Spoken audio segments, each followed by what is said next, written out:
고린도전서 14장 18절 한 절만 봅니다. 고린도전서 14장 18절. 고린도전서 14장 18절 우리 한 절 말씀 다 같이 고린도전서 14장 18절 같이 봉독합니다.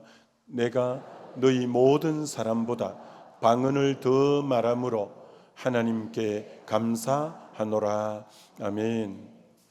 방언의 은사라는 제목으로 말씀 증거하려고 합니다. 조금 전에 고린도전서 14장 18절은 사도 바울의 고백입니다. 사도 바울이 내가 너희 모든 사람보다 방언을 더 말함으로 하나님께 감사하노라 이렇게 말합니다. 여러분, 사도 바울은 우리가 알다시피 당대 최고 엘리트이지 않습니까? 그는 히브리인 중에 히브리인이고 그는 정말 유대인이고 그는 정말 베냐민 지파고 어릴 때부터 율법에 흠이 없는 자고 바리새인이고 바리새인 중에도 아주 소수가 가말리엘 문화에서 공부했는데 이는 가말리엘 문화를 수학할 정도로 최고의 엘리트고 로마 시민권도 가지고 그래서 그는 정말 13권의 서신을 쓸 정도로 굉장히 지성인이 이 사도 바울이에요. 근데 그가 예수 믿고 성령 받고는 내가 모든 사람, 너희 모든 사람보다도 방언을 더 많이 말하는 것을 하나님께 감사한다. 여러분, 자칫하면 지성인들이 뭐 어떻게 그렇게 알아듣지도 못하는 그런 방언으로 기도하냐? 그건 뭐 아닌 거예요. 가장 최고의 성경 속의 지성인인 이 대사도 바울도 나는 그 어떤 사람보다 방언을 더 말하는 것이 참 하나님께 감사하지 않을 수 없다 이렇게 말을 한 거죠. 여러분, 그 사도행전 2장에 그렇게 약속한 보혜사 성령이 임하는 성령 강림절이 바로 오순절날 이 성령이 임하게 됩니다. 열흘 동안 기도에 힘썼던 사람이 120명 정도 되는데 그들 위에 불의 혀 같은 성령이 각 사람 머리 위에 임하게 되어지고 그들이 성령이 강력하게 임할 때 나타난 은사가 성령의 말하게 하심을 따라 다 그들이 방언을 말했다 이렇게 말합니다. 이게 성령이 임할 때 가장 보편적으로 임하는 은사가 이 방언이라고 하는 것입니다. 방언이 임했다고 하는 것입니다. 그래서 그 주변 사람들이 방언하는 것이 너무 희귀하고 너무 이제 낯설고 그러니까 뭐라고 비아냥 그러냐면 이 사람들이 세술에 취했다 이렇게 말했어요. 그때 베드로가 무슨 소리냐, 지금이 제3시인데 술에 취했다는 게 말이나 되느냐? 3시는 유대식 시간이니까 우리 시간이 되려면 6을 더하면 되죠. 그럼 오전 9시예요. 오전 9시부터 술 먹고 해롱거리는 사람 봤냐? 오전 9시부터? 이건 술 먹어서 그런 게 아니다. 성령 충만해서 하나님으로부터 이 은사를 받고 이런 거다. 그럴 정도로 그 오순절날 성령이 임할 때 그들이 다 방언을 말했다 이렇게 말하는 거예요. 그리고 사도행전 10장에 지금까지 복음은 유대인들에게만 전해졌어요. 그런데 주님은 분명히 성령이 너희에게 임하면 너희가 권능을 받고 예루살렘, 온 유대, 사마리아 땅끝까지 이르러 내 증인이 되라. 사마리아 사람에게도 가고 땅끝인 이방인에게도 가서 이 복음을 전하라고 했는데, 워낙 유대인의 선민 사상이 강하게 길들여져 있어 갖고 이방인에게 안 나가려는 거예요. 그래서 이방인에게 복음을 전해야 되는데, 이 이방인에게 복음을 잘 안 전하니까 누구를 통해서 전하냐면은 유대인 중에 제일 수제자인 베드로를 통해서 이방인에게 복음을 전하는 거예요. 바로 그게 사도행전 10장에 로마 사람 백부장 고넬료가 이방인인데, 그 이방인에게 이제 바울이 복음을 베드로 보고 복음을 전하라는 거예요. 근데 베드로가 선민이고 유대인이 이방인에 잘 안 가려고 하니까 이 베드로가 지붕 위에서 기도를 하는데 그날따라 환상이 보이는 거예요. 환상이 보이는데 큰 보자기가 하늘로부터 내려오는 거예요. 보자기 안에는 육축과 기는 것과 네 발 가진 짐승이 가득 들어 있는 거예요. 그거는 레위기 11장에 부정한 짐승이라서 먹으면 안 되는 거예요. 정한 짐승은 쪽발이 나고 되새김질하는데 그 부정한 것이 가득 들어있는 거예요. 그래서 하늘에 소리가 나기를 잡아 먹으라, 이런 소리가 나는 거예요. 그래서 베드로가 난 부정한 것은 안 먹습니다 이렇게 말하니까, 내가 거룩하다는데 네가 왜 부정하다냐, 잡아 먹으라. 그게 계속 반복되더니 환상에서 딱 깨어나게 된 거예요. 그때 누가 자기 집 문을 똑똑 두드려서 나가보니까 고넬료가 보낸 사람이 온 거예요. 이게 성령의 음성이구나 라고 깨닫고 이 베드로가 이방인 가정, 이 백부장의 가정에 들어간 거예요. 갔더니 고넬료가 일가 친척을 다 모아놓고 자기 앞에 넙죽 엎드려서 절을 하는 거예요. 그래서 그 이방인 고넬료를 비롯한 일가들에게 예수의 십자가와 부활에 대해서 복음을 전했더니 설교하는 중에 그들에게 성령이 강하게 임하고 그들이 방언을 하기 시작했다고 성경은 말씀하는 거예요. 거기도 성령이 임할 때 가장 도드라지게 나타나는 은사가 방언을 말하는 거예요. 방언을 말하는 거예요. 성령이 임하는 기름 부음 안에서 방언의 역사가 가장 먼저 탁 드러나는 거예요. 그리고 사도행전 19장에는 이제 베드로가 아니라 대사도 바울이 에베소에 내려갔는데 그 예수 믿는 사람들이 있는 거예요. 그래서 이 사도 바울이 물어본 거예요. 너희가 믿을 때 성령을 받았느냐 했더니 너무 충격적인 대답이 들리는 거예요. 우리는 성령이 있음도 듣지도 못했습니다. 성령에 대해서는 우리가 들은 바가 없습니다. 이렇게 대답을 하는 거예요. 그래서 성령에 대해서 못 들었다고 하면 너희가 무슨 세례를 받았느냐? 우리는 요한의 물 세례만 받았습니다. 아니, 예수님이 분명히 요한은 너희에게 물로 세례를 주었거니와 맨날이 못 되어서 너희들이 성령의 세례를 받으리라 했는데 이들은 물 세례만 받았지 성령 세례를 못 받은 거예요. 그래서 사도 바울이 그들에게 복음을 전하고 안수 기도를 하기 시작한 거예요.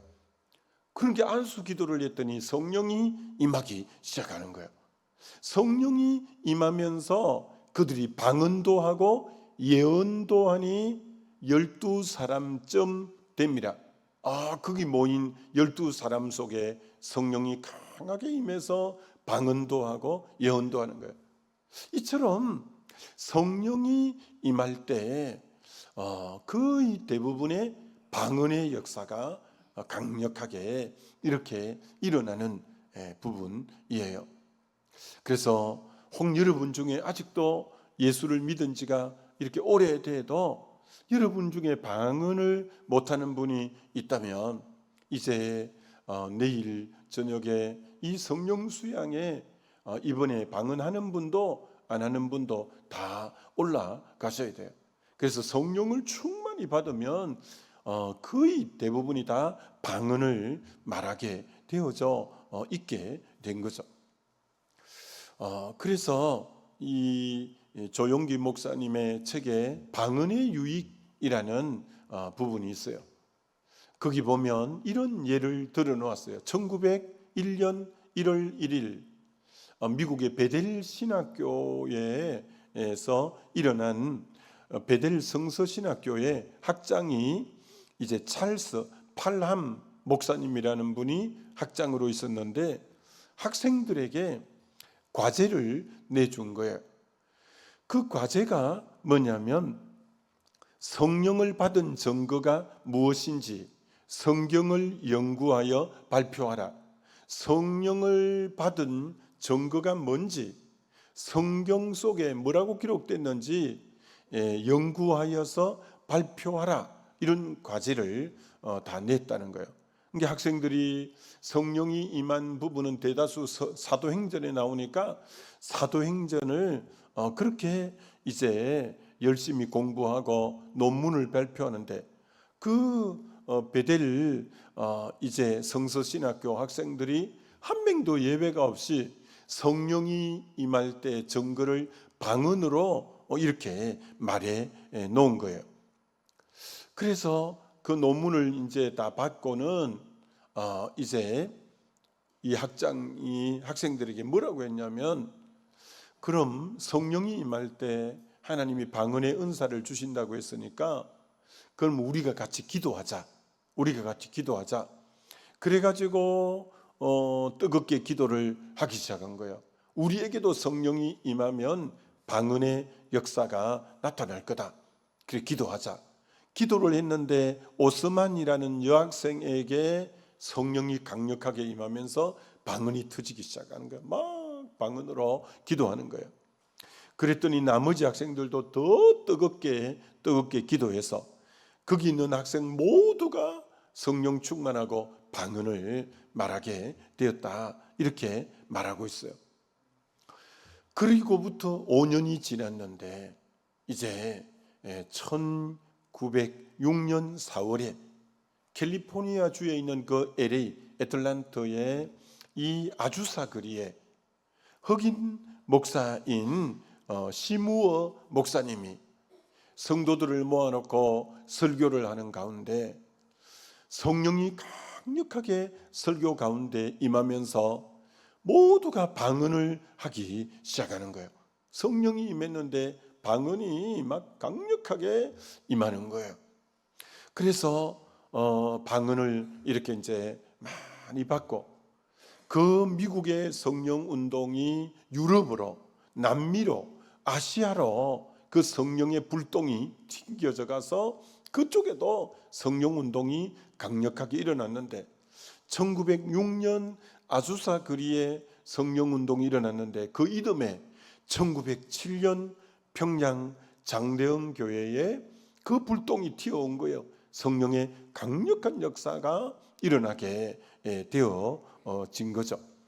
이처럼 여러분 성령이 임할 때 대체적으로 방언이 이렇게 일반적으로 터지는 것이 이게 성령을 많이 성령 집회를 해보면 대다수가 성령이 임할 때 이 방언을 하는 경우가 많다는 거예요.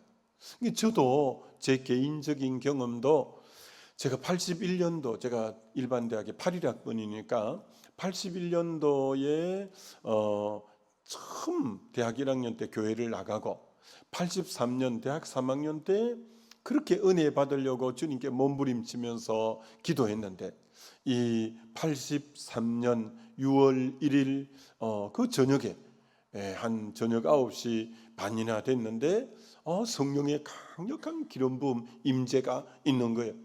그러더니 방언이 입에서, 그때는 혼자 기도할 때인데 방언이 입에서 툭 터지는 거예요.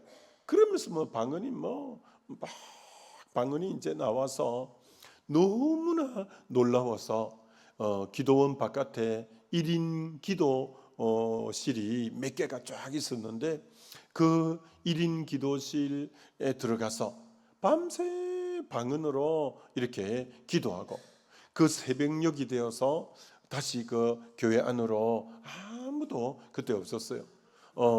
그 새벽녘에 본당에 와서 새벽에 기도하는데 성령이 재차 깊이 임하는 거예요. 그때 성령의 빛이 사도행전 9장처럼 정오의 빛보다 더 강한 빛이 사도 바울을 비춘 것처럼 그 빛이 비추니까 이 죄악이 드러나기 시작하는 거예요. 너무 죄악이 흉측하게 죄가 드러나서 두세 시간을 가슴을 쥐어 뜯으면서 정말 그 죄에 대해서 애통하는, 그러면서 저는 목사가 된다는 생각은 한 번도 착각도 해본 적이 없는데, 이 생명은 이제 예수님이 십자가에서 생명을 내준 그 생명이 내게 임했구나. 이 생명이 영원한 생명이구나. 이제 이 생명은 나를 위해서 살라고 준 것이 아니라 살아도 죽어도 주를 위해서 살라고 준 생명이구나. 그래서 마음 깊은 곳에서 어떤 고백이 나왔냐면은, 주님, 이 생명은 예수님이 죽음으로 나에게 주신 생명이네요. 이 생명으로 주를 위해서 뿌리채, 송두리째 올려드리겠습니다. 번제처럼 온전히 주님을 위해서 이 생명을 드리겠습니다. 그러면 내가 의도해서 그런 신앙 고백이 한 게 아니라 성령의 사로잡힘 속에서 이 생명은 이제 주님의 것이네요. 주님만을 위해서 이 생명을 뿌리채 송두리째 드리겠습니다. 번제처럼 온전히 태워 주님 앞에 드리겠습니다. 그 고백을 하게 되고, 그때가 세상에 83년이 지금 43년이 지났는데 한결같은 마음으로 한 번도 이 길에 오면서 이게 힘들다, 이게 내가 잘못된 길로 들어왔다, 이런 생각 난 것 없이 한 걸음으로 달려온 것처럼 동일한 텐션으로 온 것 같아요. 한 번도 느슨하거나, 한 번도 뒤를 돌아보거나, 한 번도 힘들어 못하겠다거나 이런 적이 없는 것 같아요. 한결같은 마음으로 지금도 마찬가지예요. 정말 이 생명 주를 위해서 바치리라, 이 일념밖에 사실은 없는 것 같아요. 거기 이제 성령에 강력하게 기름 부으면 그런 역사가 나타나요. 자, 근데 동일한 게 뭐냐? 성령이 강하게 임할 때 이 방언의 역사가 이렇게 일어났다는 거예요. 그래서 이번에 여러분 중에 아직도 방언이 잘 안 되는 분들, 이 방언이 잘 안 되는 분들을 누가 연구를 해보니까 혼적인 의식이 강한 사람, 자기 생각, 자기 주장, 자기 지식, 이런 걸 너무 신뢰하고 있는 사람들에게 방언의 은사가 잘 안 임하는, 자기를 온전히 비워서 주님 앞에 내어 맡겨야 성령이 마음껏 임하고 역사하는데, 너무 이제 전능한 전지한 주님에 비하면 우리가 아는 게 뭐가 있겠어요? 주님을 진짜 아는 사람은 주님을 알면 알수록 내가 아는 것은 너무 지극히 적은 거라는 것을 아는 게 진짜 아는 거죠. 어중간한 사람이 자기는 많이 안다고 생각하는데, 자기가 안다고 생각하고 자기가 지식인이라 생각하고 자기 주장이 옳다고 생각하는 혼적인 혼 안에 지정의가 들어있거든요. 혼 안에 그런 의식이 너무 강한 사람에게는 이 성령의 임함이 제한을 받는 거예요. 성령은 그 인격이 마음껏 열어놓고 자기를 온전히 내어 맡길 때 임하기가 쉽지, 자기 생각에 골똘해 있고 붙잡혀 있는 사람에게는 성령도 제한적으로 임하는 거예요. 그래서 이번에 여러분 중에 아직도 방언이 잘 안 되는 분들은, 또 방언을 하다가 이 방언의 유익을 몰라서 그동안 쉬고 있는 분들은 다시 올라가서 우리가 성령을 뜨겁게 체험해서 다시 이 은사도 되살아나고 해야 돼요. 자, 그럼 이 방언의 유익이 뭔가? 아까 조영기 목사님 그 책에 너무 정리가 잘 되어 있는 것 같아요. 방언의 유익이 뭐냐 하면, 첫째는 이 방언의 유익은, 여러분 성령은 보혜사예요. 보혜사는 파라클레토스, 우리 곁에서 우리를 돕는다라는 뜻이에요. 우리 곁에서 항상 우리를 돕는 이가 성령이신데, 돕는데 어떤 부분을 돕느냐? 바로 기도를 돕는 거예요. 기도를 성령이 내 입을 통해, 나를 통해 아버지께 이 기도하게 하는 영이 성령이에요. 여러분, 방언은 분명히 고린전서에 뭐라고 말하냐? 14장 2절에 방언을 말하는 자는 사람에게 하지 아니하고 하나님께 하나니 이는 알아듣는 자가 없고, 알아듣는 자가 없는 거예요. 방언하는 자도 자기가 정확하게 몰라요. 그리고 옆에서 그 사람 방언하는 거 듣는 사람도 저 사람이 무슨 말 하는지 몰라요. 방언은 하나님께 하는 거고 영의 비밀을 말하는 거다, 이렇게 말해 놓은 거예요. 그렇기 때문에 성령이 내 입을 통해 영의 비밀을 하나님 앞에 이렇게 아뢰는 부분이니까 본인도 방언을 내용은 뭔지를 잘 몰라요. 옆에서 듣는 이도 잘 몰라요. 자기가 모르다 보니까 방언을 좀 하다가 자기가 뭔 내용인지 모르니까 하다가 그만두고 하다가 그만 잘 안 하는 분들이 자기가 잘 모르니까 그런 거예요. 그러나 성령이 내 입을 통해 영의 비밀을 하나님께 말하는 거니까 여러분들은 이 은사는, 이 방언은 특별히 개인의 덕을 위해서, 예언은 교회의 덕을 위해서 준 거, 개인의 신앙의 덕을 쌓기 위해서 준 거니까, 여러분이 은사는 우리의 유익을 위해서 준 거니까 은사를 준 걸 계속 방언 기도를 최소한 하루에 30분 이상씩 해야 방언이 더 깊어지고 영적으로 더 깊어져요. 여러분이 아직 방언 찬송을 못하는 분이 있다면 방언 기도를 하루에 최소한 20-30분을 하면 방언 찬송이 절로 나오게 되어 있어요. 방언 은사를 받아도 방언을 잘 안 하니까 방언 이제 찬송이나 이런 걸 못하는 거예요. 이게 여러분 성경에 다 나오는 거예요. 영으로 기도하고 마음으로 기도하고 영으로 찬송하고 마음으로 찬송한다는 게 이게 고린도서 14장 15절에 나오잖아요. 영으로 기도한다는 게 방언으로 기도하는 거고, 마음으로 기도한다는 게 우리말로 기도하는 거고, 영으로 찬송한다는 게 방언으로 하는 거고, 우리말로 찬송한다는 게 이제 마음으로 하는 건 우리말로 하는 거예요. 여러분이 방언 기도를 해보면 알아요. 방언으로 하다가 우리말로 또 기도하는 거예요. 우리말로 기도하다가 또 내 안에 영이 방언으로 하고 싶은 거예요. 또 방언으로 하고, 또 방언으로 한참 하다가 또 마음으로 기도, 우리말로 하고 싶은 거예요. 그렇게 하고, 또 여러분이 우리말로 찬송하다가 또 성령께서 내게 방언으로 찬송하고 싶은 거예요. 그럼 방언으로 하고, 또 이제는 우리말로 찬송하고 싶다가 또 방언으로 찬송하고 싶다가, 이걸 계속 교대로 하면 더 영적인 깊이고, 은사론에 공부하면 방언은 모든 은사의 출입구다. 출입구. 이 방언을 깊이 함으로 나중에 방언 통역, 때로는 예언, 나머지 은사로 들어가는 출입구가 방언이에요. 그래서 방언을 주실 때 여러분이 못 알아듣고 다른 사람도 못 알아듣지만 영의 비밀을 성령께서 하는 거니까 여러분이 방언을 많이 하면 더 깊은 영의 세계로 들어갈 수 있는 거예요. 로마서 8장에서 분명히 이렇게 말하잖아요. 이와 같이 성령도 우리 연약함을 도우시나니, 성령이 우리 연약함을 도우시는데 우리는 마땅히 기도할 바를 알지 못하나, 우리는 딱히 뭐라고 기도하는 게 옳을까 잘 알지 못할 때가 있는데 오직 성령이 말할 수 없는 탄식으로 우리를 위하여 친히 간구하시느니라. 이 부분이 성령이 특별히 하시는 거예요. 오직 성령이 말할 수 없는 탄식으로 우리를 위하여 친히 간구하시니라. 성령이 우리를 통해서 우리를 위해서 기도해 주는데, 성령이 우리를 통해 말할 수 없는 탄식을 하나님께 기도하게 하는 영이라는 거예요. 마음을 살피시는 이가 성령의 생각을 하시나니 이는 성령이 하나님 뜻대로 성도를 위하여 간구하심이라. 이 성령이 마음을 살피시는 이제 그 이인 하나님 앞에 하나님 뜻대로 그 성도를 위해서 계속 기도해 주는 영이 성령이에요.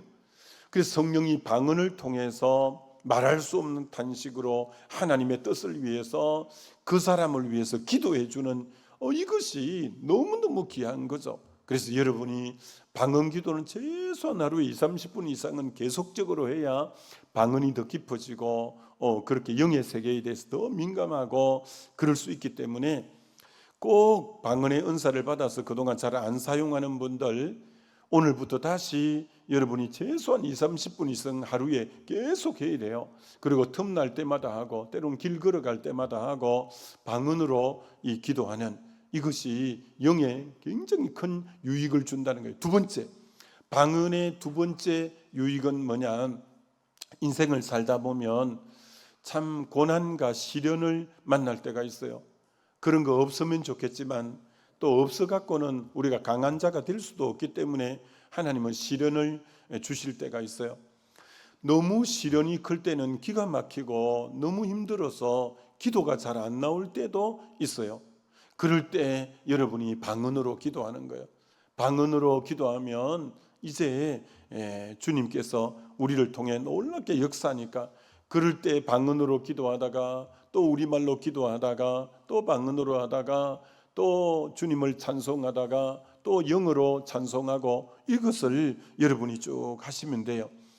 그래서 그 조윤기 목사님 책에 보면 서대문에서 목회할 때, 여의도로 가기 전에 서대문에서 목회할 때 일어났던 일을 거기 써놨는데 이렇게 써놓은 거예요. 그 교회 권사님이 이제 그 구역 예배 모임을 교회 그 구역장 모임을 위해서 이제 집에서 나온 거예요. 종로 사거리를 통과하는데 성령께서 갑자기 너무나 강하게 기도할 마음을 주시는 거예요. 너무 강하게 기도할 마음을 짓누르듯이 주는 거예요. 왠지 어려움이 있을 것 같다는 생각이 확 다가오는 거예요. 왠지 어떤 위협이 다가오고 어려움이 다가온다는 생각이 너무너무 드는 거예요. 그러면서 기도할 마음을 너무너무 주시는데 종로 사거리에 사람들이 너무 왔다 갔다 하는데 도저히 기도 안 하고는 견딜 수가 없어서 가로등 옆에 쪼그리고 앉아서 방언으로 기도했다는 거예요. 그 사람들이 많이 왔다 갔다 하는데 너무 성령이 강한 기도에 마음을 주시니까 가로등 옆에 앉아서 그만 방언으로 기도했다는 거예요. 기도를 30분이나 이상이나 했을까? 그렇게 기도하고 눈을 떴더니 구름대처럼 사람들이 주변에 있어서 저 여자가 이상한 여자라고 이상한 말을 하고 지금 있다고 이렇게 말을 하더라는 거예요. 그래서 남부끄럽기도 하고 해서 일어나서 툴툴 털고 이제 교회 가서 구역장 모임을 하고 구역 예배를 드리고 집에 들어왔는데 대문이 열려 있고 안방문이고 모든 문이 열려 있고 장롱문도 열려 있고 장롱 서랍도 다 빼져 있고 도둑이 온 거예요. 그래서 막 장롱 옷도 다 뒤적거려 놓고 그랬다는 거예요. 남편이 이제 경찰이었대요. 형사였대요. 남편이 교회 가는 걸 싫어하고 근데 자기가 없어서 도둑 맞았다는 거 알면 또 난리가 날 건데 하여튼 그런데 가만히 보니까 자기가 기도하던 시간에 위협이 닥칠 것 같고 어려움이 올 것 같은 그 부분에 기도하게 한 시간이 도둑이 오는 그 시간이었어요. 그래 이제 기도를 할 때 낸 거예요. 근데 자기 집에 통장, 현금, 금부치 이런 게 장롱 몇 번째 서랍에 옷가지 밑에 수건으로 수건 밑에 그 부분이 있는데 다른 부분은 다 뒤적이고 그랬는데 딱 그 서랍도 열고 위에 옷도 덜추어 봤는데 그 수건 밑에 통장하고 현금, 금부치 이런 게 있는데 그건 손을 안 댔더라는 거예요. 그래서 하나님이 정말 기도하게 하셔서 기도했더니 진짜 집에 중요한 거는 하나도 도둑이 안 가져가고 손을 못 대고 그 위기를 벗어났는데 하나님이 그 시간에 기도를 시킨 거예요. 너 지금 위험하다, 어렵다, 지금 어려움이 다가오고 있다. 너 이 시간 기도해. 그 자리에서 방언으로 그렇게 기도했는데 하나님이 위기를 벗어나게 하고 아무 일도 없이 하나님이 이기게 하셨다고 하는 거예요. 이처럼 여러분, 성령께서는 우리는 알지 못해도 말할 수 없는 탄식 가운데 영으로 기도하게 하셔서 그 기도가 하나님께 상달되고, 하나님은 분명히 구하라 그럼 주시고, 찾으면 찾고 두드리면 열리게 되어서 그 어려움을 이기겠다는 거예요. 그리고 또 두 번째 그 책에는 이제 그 권사님 남편이 대형 버스를 운전하는 분이 계셨다는 거예요.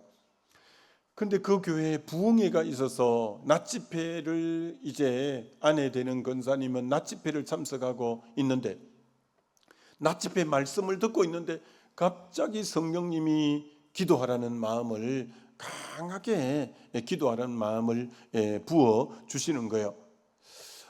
지금 집회 중인데 기도를 또 어떻게 할 수가 없잖아요. 그래서 의자 밑에 그 쪼그리고 앉아서 작게 소리, 입을 최대한 다물고 방언으로 그렇게 기도를 했다는 거예요. 그렇게 기도를 했더니 마음이 시원해지더래요.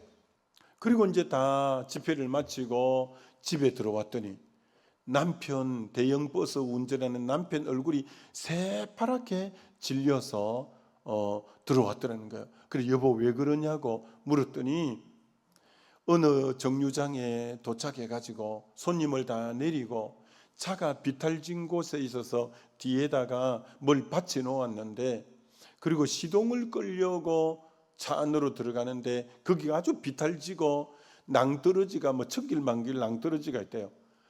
자기가 차에 딱 탔는 순간 뒤에 받쳐놓은 받침목이 빠지면서 차가 뒤로 빌빌빌빌빌 미끄러져서 낭떠러지로 계속 가는데, 차가 낭떠러지에 완전히 앞바퀴부터 절반은 낭떠러지 이쪽으로 하고 절반만 이제 걸려 있었다는 거예요. 그래가지고 자기가 이제 기어서, 많이 움직이면 차가 이제 요동하니까 겨우 기어서 나오자마자 차가 낭떠러져 떨어졌대요. 그래서 완전히 죽는 목숨인데 이제 살아난 거예요. 그러면서 남편이 들어와서 그때 누군가가 자기를 위해서 기도하는 걸 느꼈다는 거예요. 그래서 그 위기에서 자기가 벗어났다는 거예요. 성령께서 그 시간 그 부인에게 기도의 마음을 준 거예요. 그때 그 순간에 방언으로 그렇게 기도를 했는데 하나님이 그 위기를 벗어나 남편을 하나님이 살리고 그렇게 위기에서 벗어나게 했노라고. 이처럼 방언은 내가 지금 상대방이 어떤 일을 당하는지 내가 어떻게 알겠어요? 외국에 나가 있고 저 외지에 나가 있는 자녀들이, 가족들이 무슨 일이 있을지. 근데 성령에 민감하면 그때 성령께서 나에게 기도를 시키는 거예요. 그때 여러분은 그 자리에서 기도하셔야 돼요. 그러면 그 위기에서 성령이 기도하게 하셔서 말할 수 없는 탄식 가운데 기도하게 하셔서 그 아버지께 기도해서 그 위기를 벗어나게 하신다라는 거예요. 이처럼 정말 성령은 이 방언은 우리의 유익을 위해서 주신 은사가 이 방언이에요. 여러분이 방언 기도를 계속 하시면 더 영적으로 민감해지고, 내일 한 번 더 이 방언에 대한 부분을 마무리로 말씀 전하려고 해요. 그래서 이번에 정말 이 성령 수양에 여러분들이 다시 이런 은사들이 되살아나야 돼요. 그래서 우리 모두가 내일 다 성령 수양에 올라가서 다시 순수한 마음으로 정말 기도할 때 하나님의 강력한 성령의 역사가 저와 여러분에게 다시 강하게 사로잡는 그런 성령 수양에 다 되어지시기를 주님의 이름으로 축원합니다. 우리 기도하면 좋겠습니다. 이 시간 기도할 때 주님, 내게 주신 은사 이것이 얼마나 유익한 건데 그동안 묻어둔 거 있으면 다시 회개하고 이제 다시 은사를 활용하고 다시 한번 성령 충만을 덧입어서 정말 이 땅에 험악한 세월 살지 않고 성령과 함께 승리하는 삶, 열매 맺는 삶, 이기는 자인 삶 살게 해달라고 주여 한번 부르고 기도합니다.